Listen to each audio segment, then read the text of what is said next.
535쪽 대한민국 임시정부 수립.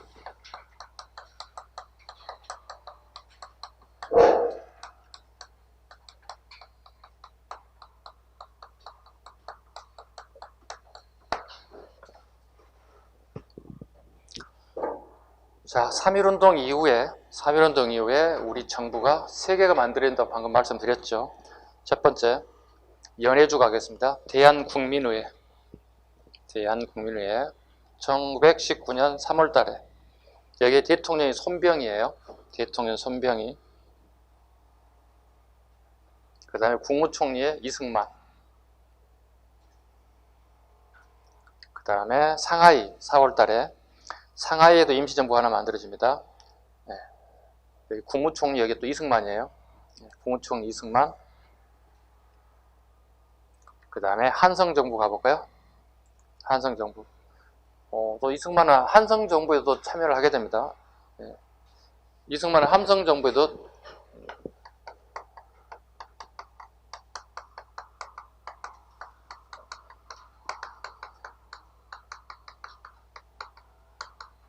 집정관 총재 역할을 맡기도 해요. 이승만이 한성정부에서 집정관 총재 역할을 맡을 정도로 이승만의 활약은 뭐 연해주면 연해주, 상해면 상해, 한성이면 한성, 안 닿는 데가 없습니다. 예, 전부 다 세 군데 전부 다 참여하는 게 이승만입니다. 자, 문제는 임시정부가 3개나 된다는 얘기죠. 그죠? 상하이, 연해주, 한성. 이건 일관성이 없어지는 거죠. 통합을 하게 된다고요. 자, 1919년 9월에 상해 임시정부로 통합이 됩니다.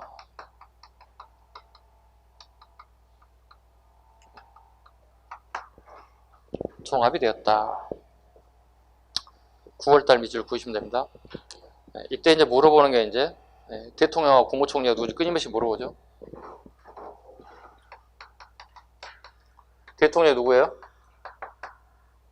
이승만. 국무총리는 이동희.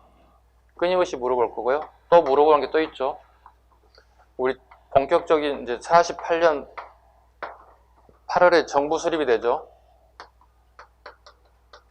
이때도 대통령하고 국무총리 또 물어보죠. 대통령 이승만. 국무총리 이시영. 구분할 것. 구분하실 것. 상해 임시정부 초기의 대통령 이승만. 해방되고 난 다음에 우리나라 선거에서 공화정이 선포되고 대통령을 선출할 때 이승만. 국무총리는 이동희와 이시영. 달라요. 말장난치는 거 뭐밖에 없겠어 그러면. 요거겠지. 이동희하고 이시영 가지고 말장난치겠죠. 네, 요거 살짝 잡으셔야 돼.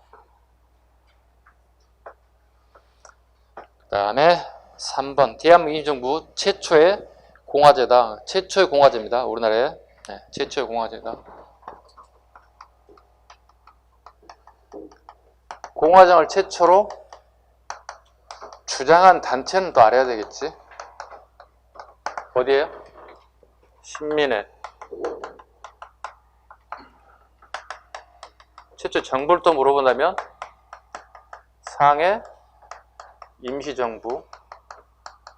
이런 것들이 하나씩 모아져야 여러분들이 선택지를 고를 때 쉬워지는 거죠. 네.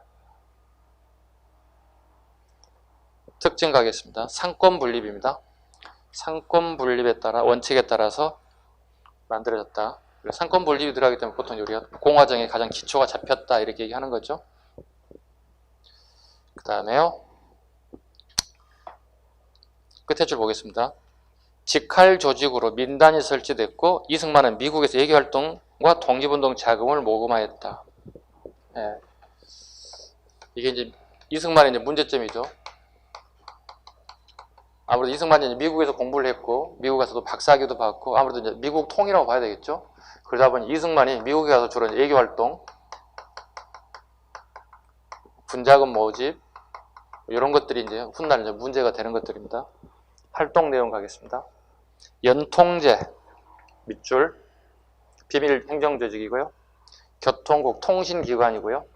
연통제와 교통국, 임시정부의 가장 기본적인 거죠. 목적, 줄여서 한마디로 얘기하면 뭐죠? 독립군들의 자금을 모집하는데 이 두 기능이 했다는 거예요. 두 가지. 교통국과 연통제가 독립군들의 군자금을 모집하는 데 큰 역할을 했다. 그 다음에 독립공채를 발행했다. 공채를 발행했다. 우리가 훗날 독립이 된다면 그에 상응하는 금액으로 보상하겠노라. 종이 파는 거예요. 종이 파는 거예요. 공채를 발행했다. 독립신문을 발행했다. 독립신문을 발행했다.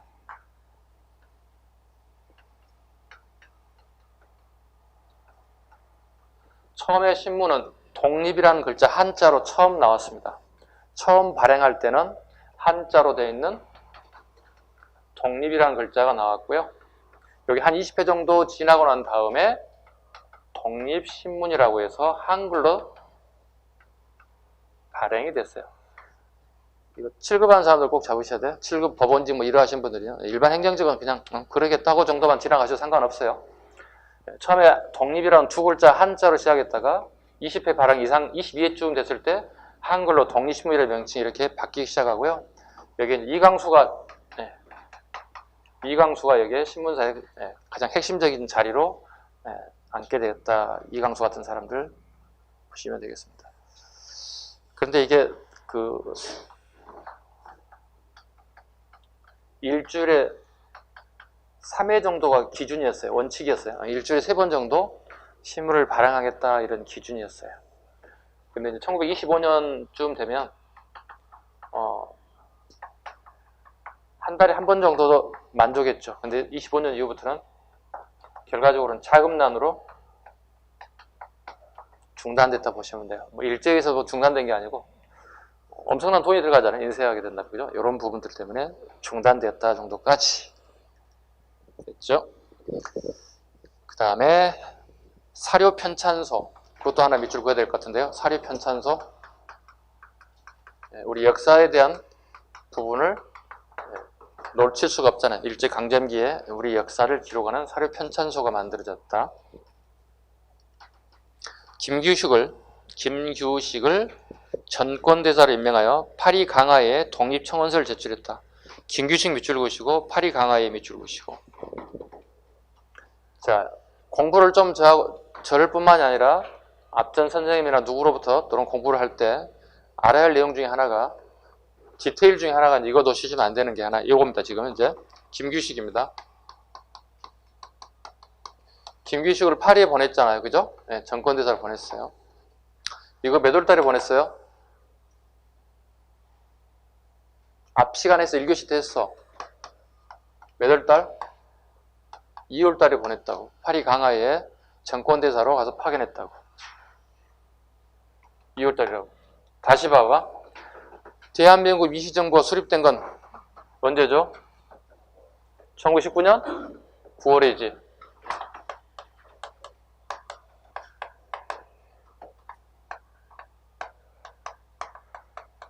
임시정부 하나로 모아진 게 이거잖아요. 상해잖아요. 그죠? 연해주 거, 상해 것, 서울 거 다 모은 게 요거다고. 9월하고 2월이잖아. 2월 달에 이미 파리로 배는 떠나갔다고. 그런데 9월 달에 이걸 임명하겠다는 얘기잖아. 절차가 맞지 안 맞지? 안 맞지? 안 맞잖아 지금 현재. 좀 공부한 사람 알 거 아니야. 2월 달에 이미 갔는데 왜 9월 달에 임명했다는 거지? 이미 파리 도착하고 남을 시간이잖아. 그지? 왜일까요? 봐봐요. 임시정부는 아까 얘기했듯이 세계 임시정부가 합쳐진 거잖아요. 거기에 여러 독립운동 단체들이 여기에 합류하게 된다고요. 그 중에 대표적인 단체였던 김유식이의 신한혁명당들도 여기에 포함된다고요. 이미 파견됐잖아요. 파견됐는데 또 다른 사람을 파견하는 것은 재정적인 낭비가 오기 시작해요. 그리고 타임도 안 맞아요. 이미 파견됐기 때문에. 그래서 이미 파견됐기 때문에 이걸 파견된 걸로 인정하겠다 이런 뜻이 되는 거예요. 이해 가셨죠? 2월과 9월이 맞지 않는 부분들은 이미 신한혁명장의 단체들도 다 임시정부에 다 참여하게 됐고 이미 파견되고 시간적으로 거리상으로 다시 파견하는 것은 문제가 발생할 수밖에 없다. 재정적인 문제도 발생할 수밖에 없다. 그래서 보니 2월과 9월 타임 맞지 않는 내용을 이해해 주셔야 됩니다. 공부를 좀 하시다 보면 저런 걸 가지고 저한테 질문 와야 돼. 쉬는 시간에. 선생님 이거 안 맞아요. 좀 이상해요. 9월에 임시정부 만들었잖아요. 상해 통합됐잖아요. 근데 2월에 파견됐는데 왜 또 다시 임명하고 파견한다는 거예요? 막 이상하잖아요. 이렇게 질문이 와야 된다고. 그거 질문한 사람이 공부하는 사람들이에요. 공부 잘하는 사람들이라고. 아셨죠? 네. 공부하다 보면 의심나는 거 있으면 언제든지 가지고 오셔야 돼요. 그 다음에요. 구미이원부를 설치했다. 네, 구미이원부를 설치했다. 미국에도 우리 독립운동하는 단체를 하나 설치했다. 그 다음에 끝에 줄 군무부를 설치했다. 만주 독립군들과 연결됐고 육군 주만 참의부의 밑줄을 긋고 별표하겠습니다.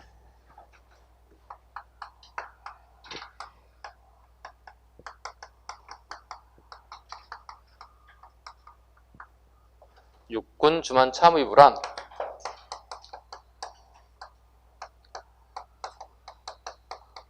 상해 임시정부의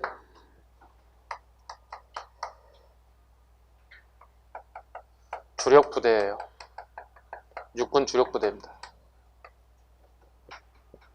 앞으로 제가 공부할 때 항상 알아야 할 게 있어요. 정부가 필요하죠. 나라를 운영하기는. 그죠? 그럼 이 정부를, 이 나라를 지키기 위해서는 꼭 뭐가 있어야 돼요? 군대가 있어야 한다는 사실 꼭 알아두셔야 돼요.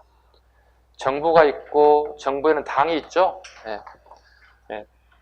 당에서 항상 군대를 만든다는 사실을 꼭 기억하셔야 돼요. 이해 가셨죠? 봐봐요. 상해 임시정부, 이렇게 적어볼까요? 상해 임시정부의 내용 하나 잡으시고, 그럼 상해 임시정부에 여당과 야당이 있을까 없을까? 있어야지. 왜? 아까 3권이 분리됐다고 그랬잖아. 사법, 입법, 행정이 분리됐잖아. 네. 그럼 입법기관이 있으니까 결과적으로 뭐야? 당이 있다는 얘기다. 여당이 있고 야당이 있다는 얘기다. 그럼 이 당에서 군대를 만든다고요. 항상 우리 독립운동사에 보면 항상 당이 앞에 나오고 그 뒤에 군대가 만들어져요. 앞으로 이런 책을 계속 얘기할 텐데요. 당이 있고 군대가 만들어졌다. 그 상해 임시정부의 주력 부대가 육군 주만 참의부라고 해요. 육군 주만 참의부라고 해요. 살짝만 치고 넘어가 볼게요. 살짝만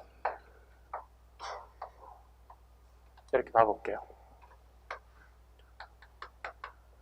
우리 공부 좀 하신 분들 알 거예요. 자유시 참배라는 거 아시죠? 러시아에 스보보든이 가가지고 낭패를 당하고 내려오죠. 다시 내려와서 여기 뭐가 만들어져요? 육군 주만 참의부, 정의부, 신문부 1923년, 24년, 25년에 만들어진다고. 이걸 뭐라 불러요? 부자가 들어서 3부라고 그런단 말이야. 참의부, 정의부, 신문부가 만들어진단 말이야. 이해 가셨죠? 이때 여기 얘기하는 육군 주만 참의부가 여기 상해의 주력 부대라는 뜻이에요. 이해 가셨어? 그리고 훗날 이승만 세력이 탄핵된다고. 상해 임시정부 이승만 대통령이 탄핵된다고. 이때 육군 주만 참의부는 이승만 탄핵을 찬성할까 반대할까? 반대하는 세력이라고. 왜? 상해 임시정부에서 군을 만든 애들이잖아. 자, 대한민국의 현재 대통령이 있고 대통령을 탄핵한다면 군인들이 탄핵을 쉽게 할 수가 없다는 거예요. 왜? 자기의 통수권을 가지고 있는 사람이 대통령이니까. 이승만 대통령이 상해 임시정부에 군 통수권을 가지고 있단 말이야. 군 통수권을 가지고 있는데 참의회들이 우리 대통령 바꿔요 이렇게 얘기할 수 없다는 거지. 그래서 정의부, 신문부 애들은 이승만 대통령을 탄핵할 때 찬성하는 세력인 반면에 여기는 찬성 세력이 아니라고. 이게 육군 주만 참의부예요. 아셨죠? 또 할 거예요. 좀 이따가 이제 육군 주만 참의부가 어디라고요? 상해 임시정부의 뭐라고요? 주력부대라고요. 주력부대라고. 자, 다시 그림 한번 보겠습니다. 상해 임시정부의 독립신문 그 첫 번째 처음 발행했을 때 한자 한번 봐봐요. 독립이라고 되어 있죠. 그죠? 독립이라고 되어 있죠. 그죠? 네. 처음에 발행할 때는 이렇게 한자로 이렇게 나와 있다고요. 네. 한 20호 정도까지 이렇게 발행이 됐어요. 그리고 22호부터는 이제 우리 한글로 네 글자로 독립신문 이렇게 발행됐다고요. 이것도 하나 알아두시면 좋을 것 같습니다. 한자, 한글 1회부터 21회, 22회부터는 한글로 독립신문 이렇게. 예, 이건 좀 어려운 공부하신 분들 꼭 잡아주시면 될 것 같습니다. 그 다음에 상해 임시정부 이동 통로 한번 볼게요. 제일 밑에 그림 한번 봐봐요. 상해에서 항저우로, 전장에서 다시 창사로, 광저우에서 류저우에서, 치장에서 충칭이죠. 여기서 공부할 것은 이런 경로가 있었다는 걸 하나 알아주시고, 상해 임시정부에 뭐 색깔 페이스만 하나 잡아주시면 되겠다. 1919년 4월부터 1932년 4월까지. 32년 4월까지. 그 다음에 충칭 동그라미 치면 되겠다. 1940년 9월부터 해방되는 날까지. 왜요? 우리 상해 임시정부는 두 개만 나와요. 상해 임시정부하고 충칭 임시정부가 시험에 나와요. 시험에 두 가지만 나오기 때문에 상해 임시정부하고 충칭 임시정부는 꼭 알아두셔야 됩니다. 이동 경로는 이렇게 이동했다 정도 잡으시고요. 두 개만 나옵니다. 이동 경로 거의 안 나옵니다. 다음 페이지. 국민 대표의 개최 보겠습니다. 국민 대표의 보겠습니다. 536쪽입니다. 첫 번째, 1920년대 초 연통제와 교통국이 일제에 발각되어 와해됐고 자금난에 시달렸다. 외교활동은 강대국의 애면으로 번번이 좌절되었다. 임시정부의 내부에 갈등이 있었다. 이념과 노선의 차이로 갈등이 있었다. 특히 이승만, 이임통치 밑줄 긋습니다. 신채호, 박용만 같은 세력들이 임시정부와 의정원 해산 요구를 하였다. 한 번씩 살펴보겠습니다.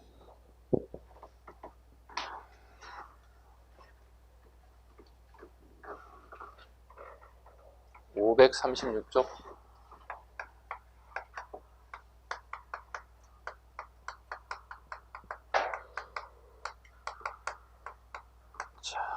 점차 이제 시험 문제에 나오는 것들이 많이 나오기 시작합니다. 보겠습니다. 국민 대표를 여러분 두 글자로 한번 줄여봐 주실래요? 네, 제가 수업 들으신 분들은 충분히 줄일 수 있을 것 같아요. 국민 대표를 두 글자로 줄여보시죠. 그랬더니 대부분 사람들이 국가대표 해가지고 국대 뭐 이렇게 얘기하더라고. 왜 국대라고 하는 거 봤더니 우리 집 앞에 갔더니 국가대표 떡볶이집이 있더라고. 체인점이. 아, 이거 얘기하는구나 애들이. 국대라고 읽으시면 안 되고요. 국회로 읽어주실래요 앞으로? 네, 국민 대표를 줄여볼게요. 여러분 길어지는 글자를 싫어하잖아요. 국회 기능을 한번 이렇게 해볼까요? 국민 대표를 줄여서 국회라고 해볼까요? 우리 여의도에 있는 국회의 기능은 무슨 기능입니까? 입법 기능이죠. 입법 기능입니다. 법을 만드는 입법 기능이죠. 물론 폐하는 것도 기능이죠. 법의 개폐를 만드는 입법 기능을 가지고 있죠. 국민 대표회를 소집했다. 이유를 볼까요? 아까 방금 얘기했다시피 이승만의 이임통치입니다. 우리나라는 국가를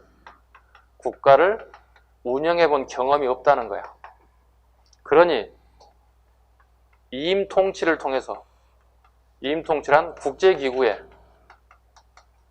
국제기구에 이임통치를 해보자는 거예요. 이임, 맡긴다는 뜻입니다. 남에게 대신 맡겨서 통치를 하겠다는 거예요. 이임통치, 맡길 임자입니다. 즉 국제기구에 우리 임시정부를 맡겨서 통치하자 이렇게 이승만이 주장한다는 거예요. 요 주장에 대해서 이제 신채호, 안창호 이런 사람들이 이제 반대하기 시작했다고요. 이 사람들 창조파라고 부르고요. 이 사람을 개조파라고 부르고요. 그 다음에 김구 선생 현상유지파라고 얘기합니다. 현상유지파. 이 단체들이 들고 일어났어요. 창조파는 주로 이제 무장투쟁을 주로 많이 전개했던 세력들이라 보시면 돼요. 안창호 이 개조파는 이제 좀 섞여 있어요. 무장투쟁도 좀 섞여 있고, 그 다음에 애교가 좀 섞여 있고, 얘들은 현상 그대로 이승만 했던 그 체제를 유지하자고 하는 것들이 나타났어요. 심채호, 김창숙, 뭐 대표적인 인사들, 뭐 안창호, 박용만 이런 세력들이 전부 다 이렇게 구성되어 있어요. 결과적으로 이 세 세력들에 의해서 주비회가 만들어집니다. 주비회. 주비회는 이러이러한 상황이 전개되는데 우리가 임시로 먼저 모임을 가지고 어떻게 전개할 것인가에 대한 전개 상황을 갖다 미리서 한번 시뮬레이션 해보는 거 보시면 돼요. 시뮬레이션 하는 걸 주비회라 보시면 돼요. 주비회라 보시면 돼요. 주비회를 통해서 한자예요. 좀 어려운 한자예요. 그래서 뭐라고? 시뮬레이션. 여러분 이런 단어 아시겠죠? 시뮬레이션 해보는 거예요. 시뮬레이션 해보는 거예요. 그 결과 이 사람들이 이렇게 합니다. 요 대표적인 단체가 이렇게 세 가지로 얘기했죠. 창조파, 개조파, 현상유지파 했죠. 150여 개의 단체가 참여하고요. 그리고 약 300여 명이 참석해서 이승만 탄핵에 관련된 부분, 이임 통치에 대한 탄핵을 상정하게 된다고요. 그 결과 이승만이 탄핵이 된다고요. 자, 보시죠. 탄핵의 원인은 첫 번째 이임 통치 하나 잡으시면 되고요. 탄핵 원인 하나는 이임 통치 하나 잡으시고 두 번째 이유는요. 두 번째 이유는 요겁니다. 독립운동 방향의 노선이 다르다는 거예요. 독립운동 방향의 노선이 다르다는 거예요. 어떻게 다른지 한번 이렇게 볼게요. 우리가 보통 독립운동 방향은 이렇게 크게 세 가지 방향으로 나누거든요.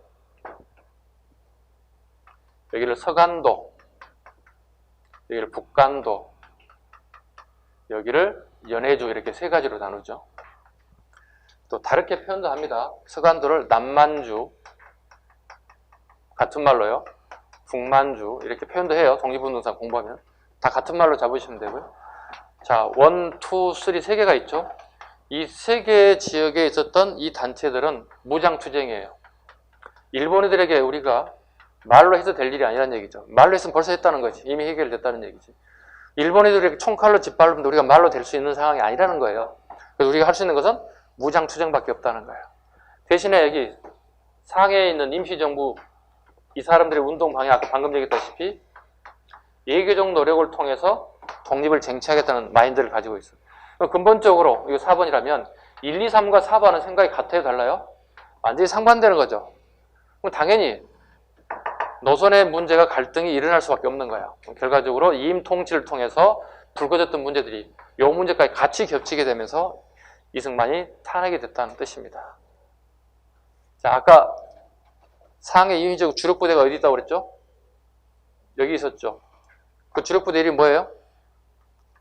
10분 전에 10분 전에 육군 주만이라는 것은 만주에 있다는 뜻이야. 참의부가 만들어있다고. 얘들이 찬성했다 반대했다? 얘들은 반대했다고. 얘들은 반대했다고. 이해 가셨죠? 네. 왜? 자기 정부니까 반대했겠지. 네. 그래서 신채호 선생이 강력하게 비판합니다. 이승만에 대해서. 이임 통치에 대해서 이렇게 비판합니다. 신채호 선생이 비판 내용입니다. 이렇게 얘기합니다. 참고로 알아두시면 된다. 나라를 팔아먹은 누구죠? 을사오족 중에 가장 대표적인 인사? 이한용은 나쁜 놈이에요. 나쁜 놈이다. 그러나 and 벗으러 갈까요?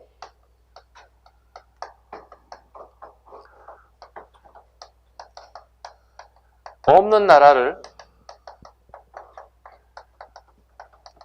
팔아먹은 이승만은 뭐죠? 더 나쁜 놈이다. 이렇게 비판합니다. 오, 하다 보니까 모화된 용법이 나와버렸네, 영어에. 네. 선생님도 알아요. 모화된 용법 정도는. 그죠? 네. 이렇게 얘기했어요. 나라를 팔아먹은 이한용은 나쁜 놈이에요. 근데 없는 나라를 팔아먹은 이승만은 더 나쁜 놈이다. 이렇게 맹비난을 하게 돼요. 신채호 선생의 주장입니다. 이게 국민대표의 핵심적인 내용들입니다.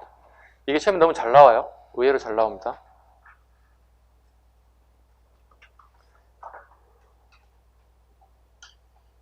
됐죠? 자, 이렇게 해서 국민대표회의까지 됐습니다. 자, 그럼 이승만이 탄핵됐습니다. 그죠? 탄핵되면 어떻게 해야 돼요? 이제 새로운 대표를 뽑아야 될 거 아니야. 그죠? 새로운 대표를 뽑는 게 오른쪽 527쪽에 나와 있습니다. 527쪽에 이제 개헌 문제가 나타납니다. 왜? 지금 우리나라도 뭐 대통령제에 대한 문제 계속 불거지기 때문에 개헌을 해야 된다 뭐 이런 얘기 계속 나오고 있는데 이 시기도 마찬가지였어요. 이승만 대통령제에 대해서 불만이 많이 쌓이게 된다고요. 그 결과 새로운 제도를 만들어내기 시작합니다. 537쪽의 상단에 한번 봐보시죠. 개헌 내용 한번 살펴볼게요. 작년, 재작년 연속 계속 나왔고요. 올해는 출제되지 않았고요. 내년에 준비하신 분들은 당연히 나온다고 보고 공부를 하셔야 됩니다. 자, 첫 번째 1차 개헌 가겠습니다. 대통령 지도체제. 1차 개헌 대통령 지도체제. 대통령 이승만, 국무총리 이동희. 거의 동자의 동그라미 쳐. 네. 이승만 대통령, 국무총리의 이동희, 동자의 동자. 이렇게 외우실래요? 네. 선생님 암기 방법이거든요. 이승만과 이동희는 같은 사람이다. 같을 동자로 생각하자고요. 네. 대통령과 국무총리는 이승만과 같은 사람이다. 이동희. 같을 동자로 한번 생각하고 이렇게 암기하자고요. 연상해보자고요. 네. 외울 게 너무 많은데 이거라도 하나 해야지 뭐. 이승만과 국무총리는 어때요? 같다. 이동희. 이렇게. 구분하라고 그랬지. 시험장은 꼭 구분하는 거 있죠. 아까 방금 얘기했던 적었던 거 있죠. 복수반응 해볼까요? 1948년 8월 15일 날 우리가 새로운 나라가 만들어져. 대한민국이 만들어져. 이때 대통령이 또 누구예요? 대통령이 같아요? 달라요? 여기는 달라졌지. 국무총리 누구예요? 여기는? 이시영은 누구예요? 그런데? 국무총리 이 사람 개인적으로 이 사람은 어떤 사람이에요? 네? 처음 들어본 사람도 있을 거고. 이 사람은 누구냐면 우리 이혜영 좀 있어 또 할 건데 이혜영 일가 아시죠? 이혜영 칠형제가 있는데 이거 이혜영 동생이에요. 이혜영 형제들이 우리 해방되기 전에 독립운동사에서 싹 다 사라져요. 죽어요. 체포되고 고문받고 형장의 이슬로 사라지고 다 죽어요. 한 명 살아남았어요.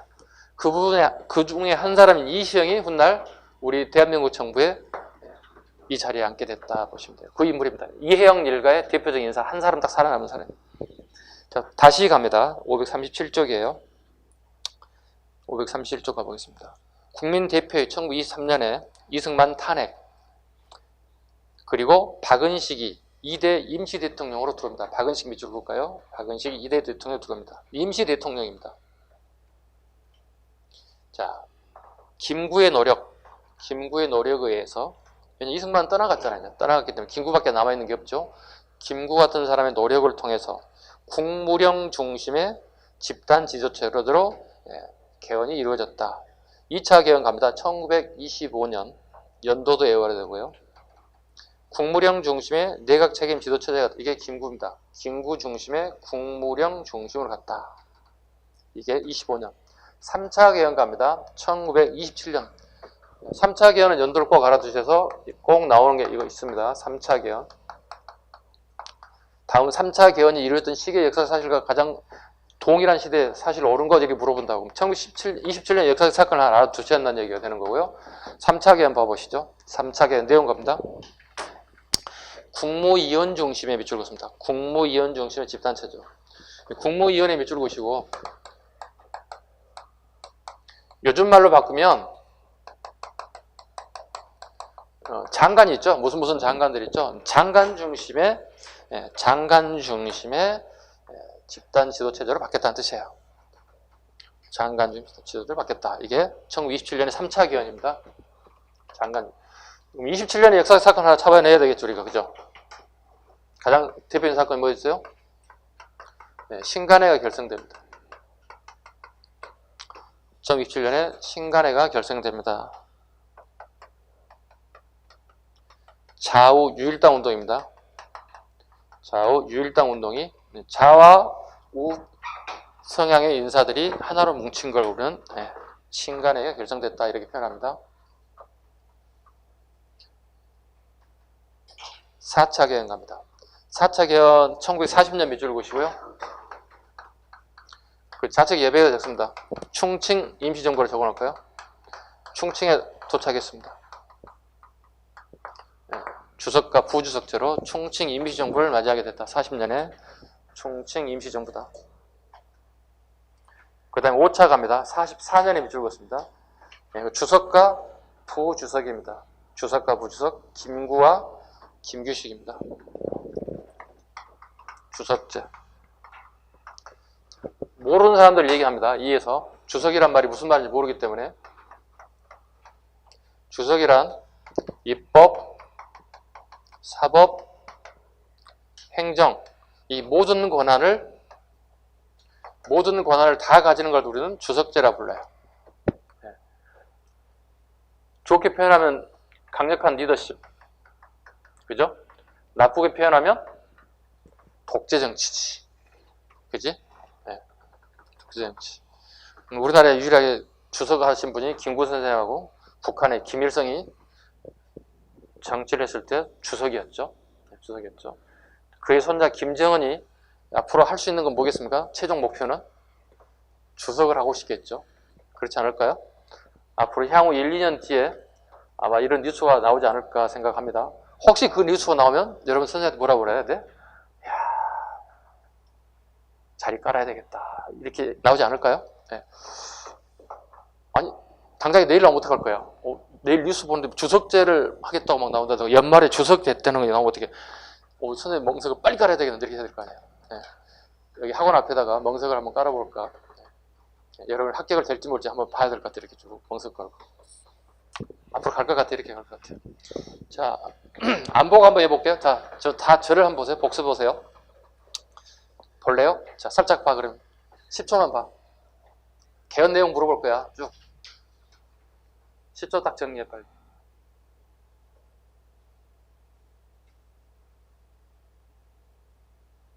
땡. 됐어. 저를 보세요, 이제. 자, 상해 임의정 최초의 정부 제도 뭐였어요? 첫 대통령제잖아요. 그죠? 대통령제, 그 다음에 국무총리잖아요. 대통령이 누구라고요? 국무총리? 같아. 이렇게 외우라고. 이승만 꼭 같은 사람이 이렇게 외우시라고요. 이 사람 비하하는 뜻이 아니라 우리 암기하기 위한 정도예요. 자, 근데 이게 실패했죠. 이승만이 뭐 때문에? 임 통치하고, 그 다음에 독립운동 방향이 달랐죠. 노선이 달랐죠. 여기는 뭐였죠? 예교적 노선. 1, 2, 3는요? 무장, 투쟁. 불만이 뭐였냐면 임시정부가 여기 있으면 안 된다는 거지. 어디 있어야 된다는 얘기지? 여기나 여기 있어야 한다는 얘기지. 피 흘려 죽여가는 독립운동가들이 있는데 왜 여기서 니들 따뜻한 안방에서 놀고 있냐는 얘기지. 여기 와서 간식도 넣어주고 위로도 해주고 술도 가끔 사줘야 될 거 아니야 이 말이지. 왜 여기 있냐는 얘기지. 이게 불만이야. 쉽게 그렇잖아. 누가 무슨 일을 시켜놓는다면 그 근방에 가서 간식도 사주고 뭐 술도 가끔 사주고 그래야 뭐 일이 잘 될 거 아니야. 이게 안 된다는 얘기지. 자, 결과적으로 탄핵됐어요. 누가 임시 대통령으로 왔다고요? 박은식이. 박은식이 해야 할 일 뭐예요? 개헌이에요. 다음 정권에게 물려주는 거예요. 개헌하고. 자, 개헌 갑니다. 그 개헌이 어떻게 바뀌었습니까? 2차 개헌. 어떻게? 김구 중심의 국무령 중심으로 갔다고. 이거 2차 개헌이란다고. 국무령 중심의 집단 지도 체제로 갔다. 몇 년이라고요? 1925년이라고요. 자, 3차 개헌 갑니다. 2년 뒤입니다. 몇 년이죠? 그러면 1927년이라고요. 여기 뭐죠? 국무위원이죠. 이유를 알아야 돼요. 왜 국무위원제로 가는지 봐야 돼요. 많은 독립운동가 노선이 달라가지고 떠나간다고. 전부 다 마이웨이 하고 있다고. 전부 다 자기 갈 길을 가고 있다고. 그 김구가 어떻게 다투게 할 거 아니야. 제발 가지마. 너 오늘부터 국무부 장관, 너 내일부터 교육부 장관, 너 무슨 장관 하나씩 자리를 다 주는 거야. 떠나가지 말라고. 그 사람 중심으로 가는 거야. 이걸 무슨 체제라고 그러죠? 집단 지도 체제라고 하는 거야. 왜? 어느 정도 권한을 주할 거 아니야. 발언권도 주할 거 아니야. 그래야 떠나가지 않을까. 책임감 가지고, 그죠? 권한도 준과 동시에 책임감도 주는 거지. 이게 집단 지도 체제로 가는 거예요. 장관 중심 체제로 간다는 거죠. 떠나가기 시작합니다. 32년에 떠나가기 시작합니다. 왜 떠나가기 시작합니까? 임시정부를? 무슨 사건이 터졌습니까? 폭탄 투척 사건이 터지잖아요. 윤봉길의 홍콩 공원에 폭탄 사건들이 터져 나오시잖아요. 봤더니 누구 밑에 있는 놈이야? 이게 김구 밑에 있던 한인 애국단이 있잖아요. 안 되겠네. 일본에도 이렇게 프랑스 공사관에 압박을 가하잖아요. 왜? 프랑스 공사관 안에 있는 조개지 안에 신분이 안정될 수 있는 것에 치외법권 인정되는 제 김구가 임시정부를 얻어 쓰고 있단 말이에요. 프랑스 걸 하나. 프랑스에 압력을 가하잖아요. 프랑스 애들이 참다 안 되니까 안 되겠네. 여기까지밖에 안 될 것 같습니다. 떠나주세요. 김구선이 떠나는 거야. 네, 프랑스 조개지 안에 있다가 김구선이 떠나는 거야. 떠날 때 누가 같이 들어와요? 중국 국민당의 장제스가 1억 인구가 하지 못한 중국인들, 그 당시 1억이었어요. 1억 인구가 오늘 10억이 넘었잖아.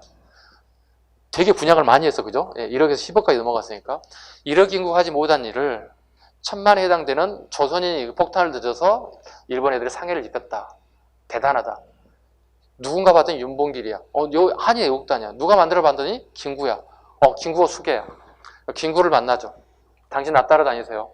당신 나 따라다니면 우리 중국에서 독립운동할 수 있는 자리를 마련해 주겠습니다. 수경지를 제공하고 그다음에 군사적 지원을 아낌없이 하겠습니다. 그 상황 이후부터 어떻게 해요? 상해를 떠나야 되고 장제수와 계속 지속적으로 이동해야 된다고 해요. 장제수와 함께. 이 당시에 중국 정부는 두 개가 있습니다. 국민당 정부, 민족주의 계열의 국민당 정부 하나하고 마오쩌둥 정부에 해당되는 공산당 정부 두 개가 있어요. 하남 지방에는 국민당 정부가 있고요. 하북 지역에는 마오쩌둥의 공산당 정부 두 개가 있습니다. 아셨죠? 두 개가 있다는 사실 알아두셔야 돼, 지금 현재. 네. 왜? 그걸 기초로 가야만 우리가 독립운동할 때 쉬워진다고요. 자, 중국에는 정부가 몇 개 있다고요? 이 당시에? 두 개. 하나는요, 민족주의 계열의 국민당의 장제스. 그 다음에 하북 지역에는 누가 있다고요? 공산주의 계열의 마오쩌둥 부대가 있다고요. 그게 돼 있어야 한다고. 이게 안 되면 어떻게? 우리 독립운동은 20년, 30년 되고 굉장히 어려진단 말이에요. 됐죠? 자, 다시 어디까지 왔나요? 충칭까지 왔다고요. 충칭 임시정부가 만들어졌다고요. 이건 제도는요? 주석제라고요. 주석제는 어떤 걸 얘기한다고? 입법, 사법, 행정을 다 한 사람에 다 총괄하는 사람을 주석제라고 한다. 좋게 표현하면 강력한 리더십, 나쁘게 표현하면 독재겠지. 자, 44년 갑니다. 다시 어떻게 바뀌나요? 주석 앤드 부주석제로 간다고요. 김구와 김규식이 다시 44년까지 간다고요. 이해 가셨죠? 그 다음에 충칭 임시정부에서 가장 중요한 게 뭐예요? 여기에 처음으로 대한국 국가의 제도들이 우리 대한제국 때 만들었던 국가의 제도 같은 거 다시 만들어낸다고 조소왕에 의해서. 이때 뭐예요? 삼균주의가 이게 조소왕께 살짝 들어오게 되는 거고요. 그 다음에 한국 강복군이 만들어진다고요. 왜? 정부가 있으면 뭐 만들어야 돼? 군인 만들어야 돼. 이해 가셨어요? 네, 이렇게 만들기 시작한다. 자, 다시 537쪽에 민족의 취향 보겠습니다. 자.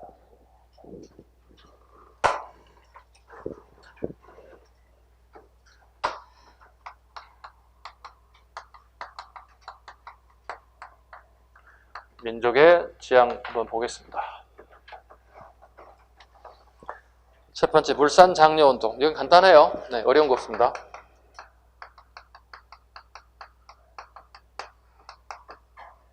나올 수 있는 거 연도 하나 물어볼 것 같고요. 네, 연도를 가장 먼저 물어볼 것 같아요.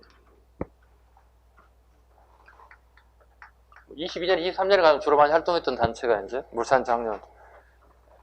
그래서 20년대 초 이렇게 해도 상관없어요. 20년대 초반 물산 장려운동. 누가 중심이 됐나요? 조만식 민족주의 계열의 지도자입니다. 예, 민족주의 계열의 지도자입니다. 조만식이 물산 장려했다. 어디에서 출발했나요? 평양에서. 그러한 다음에 전국적으로 이동했다는 것. 동네 이름 가지고 말장난 치는 거 꽤 많아요. 뭐 서울에 출발해서 전국적으로 됐다 이런 질문 틀려요.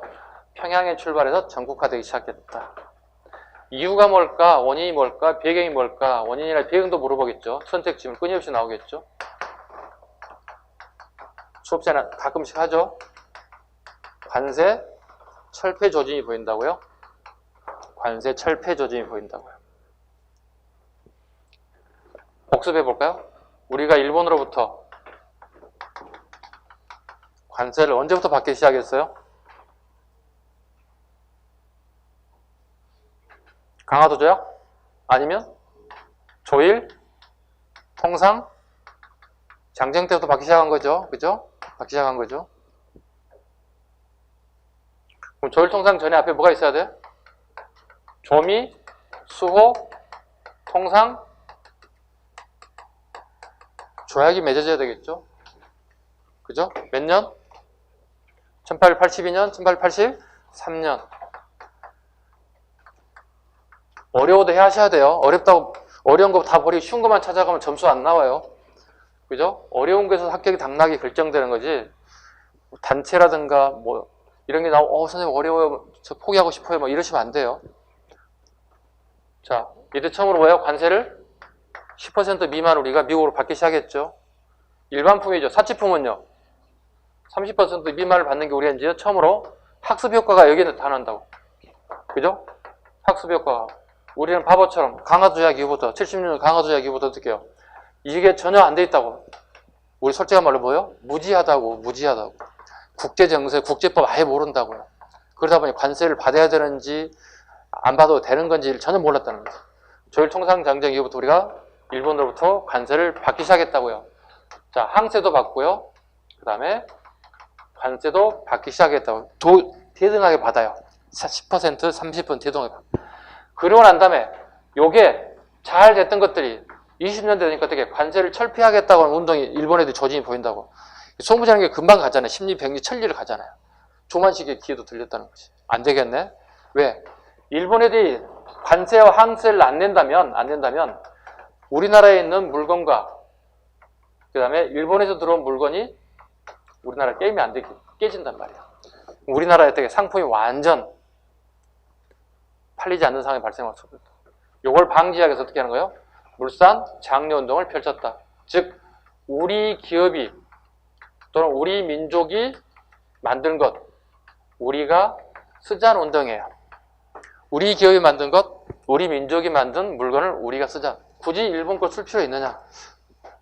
요즘 무슨 운동 벌어지고 있죠?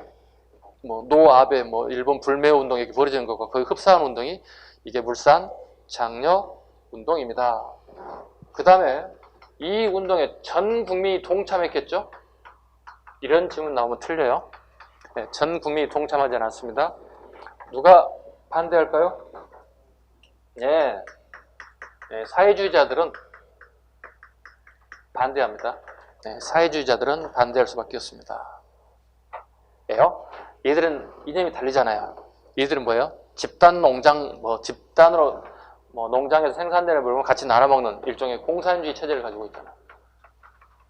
그리고 특정 집단만이, 즉 민족주의계 특정 집단만이 부를 축적할 수 있다는 것에 불만이 지들의 논리하고 이치가 맞지 않아요. 그래서 반대할 수밖에 없었어요. 이런 것도 같이 잡아주시면 될 것 같습니다. 볼까요?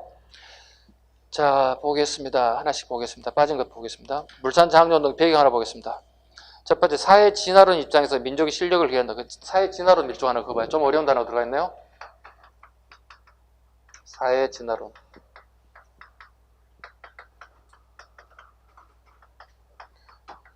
이 정도 단어는 아시겠죠, 여러분이. 그죠? 약육강식의 시대다, 이 시대가. 진화론이라는 말은 아시죠? 찰스 다윈의 우리 중학교 때 배우는 거 있잖아요. 그죠? 찰스 다윈의 진화론 정도는 알 거니까. 이렇게 진화한다는 얘기잖아요. 살아가기 위해서 진화할 수밖에 없다는 거죠. 특정 동식물들이. 마찬가지죠. 이 사회에서도 약육강식의 시대에서 살기 위해서는 우리도 똑같이 진화해야 한다는 뜻이에요. 우리가 사회 진화론을 갖다가 받아들일 수는 없어요. 네? 사회 진화를 받아줄 수 없잖아요. 즉 지금 현재는 제국주의가 판을 치고 있잖아요. 이 세상이 지금은 현재 이 시점에는. 즉 힘 있는 사람들이 식민지를 만들어 식민지를 통치하는 방식을 통해서 끌고 나가고 있잖아요. 이걸 찬성할 수 없다는 얘기예요. 이게 일명 진화론이에요. 식민지 애들, 제국주의를 채택한 애들이 진화론을 주장하는 거거든요. 근데 이걸 우리가 인정하진 않겠지만 현재 우리는 사회 진화론 입장에서 약육강식의 시대에서 우리가 살아남기 위한 방법으로는 이거밖에 없다고 생각하는 거지. 살아남아야 되겠다. 자, 사회 진화론을 갖다가 입장에서 민족의 실력을 길러야 한다는 내용이다. 그럼 해사령 폐지 이후에 한국인들의 중소기업 설립이 증가되었다. 해사령 폐지 이후에 한국인의 중소기업 설립이 증가되기 시작했다. 그 다음에 전개 부분에 조만식 안에 줄가 되겠다. 조만식. 그 다음에 구호 볼까요? 내 살림 내 것으로 구호 하나 봐주시고요. 국산품 애용, 근검 전략, 생활 개선, 금주 구면 운동이 추진되었다. 한계 일제 타협하는 모습도 일부 보였다. 대신에 상품 가격이 상승했고 사회주의자들의 비판이 있었다. 사회주의만 밑줄하는 그분들 같습니다. 그 다음에 밀립대학 설립운동. 네, 밀립대학 설립운동. 자, 배경 2차 조선교육령의 발표가 있었다. 대학 설립이 가능하게끔 만들었다. 자, 전개. 조선의 밀립대학 기성준비회가 만들었다. 23년 미치고 있습니다. 23년. 구호 보겠습니다. 한 민족 1천만이 한 사람씩 돈을 내자는 거죠. 우리가 보통 국립대학, 사립대학은 정도 우리가 익숙하죠.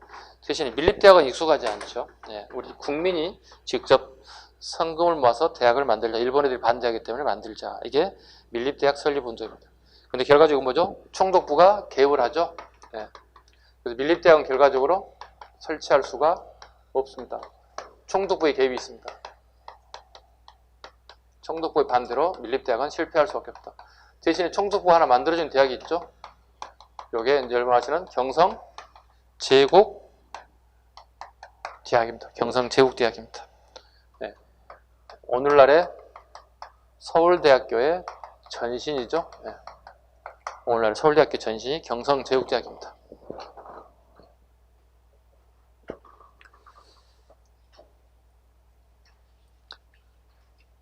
그 다음에 농촌개명운동 35년 이후 전면적 금지시켰고요. 20년대 농촌개명운동을 보겠습니다. 야학, 저녁에 학생들을 모아서 가르치는 거 있죠. 강습소 이런 것들을 통해서 아이들을 가르쳤다. 한글 보급운동 1920년대 후반, 정확하게 1929년이에요. 조선일보 아는 것이 배워야 한다. 아는 것이 배워야 한다. 부나르도운동. 부나르도운동은 엄밀히 따지면 29년을 벗어나요. 31년이에요. 살짝 적어. 부나르도는 1931년이에요. 좀 까다로운 시험 문제는 1920년대의 대표적인 한글 보급운동 또는 부나르도운동을 20년대로 보는 경우가 있는데 이건 틀린 지문을 만들어낼 수 있어요. 그러니까 상황에 따라서 잘 잡으셔야 돼요. 문제 상황에 따라서 잘 잡으셔야 돼요. 엄밀히 따지면 29년, 31년이고요. 20년대 두 개의 운동이 벌어지다면 또 틀린 지문을 만들어낼 수도 있어요. 출제자 상황에 따라서. 자, 동아일보 부나르도운 가겠습니다.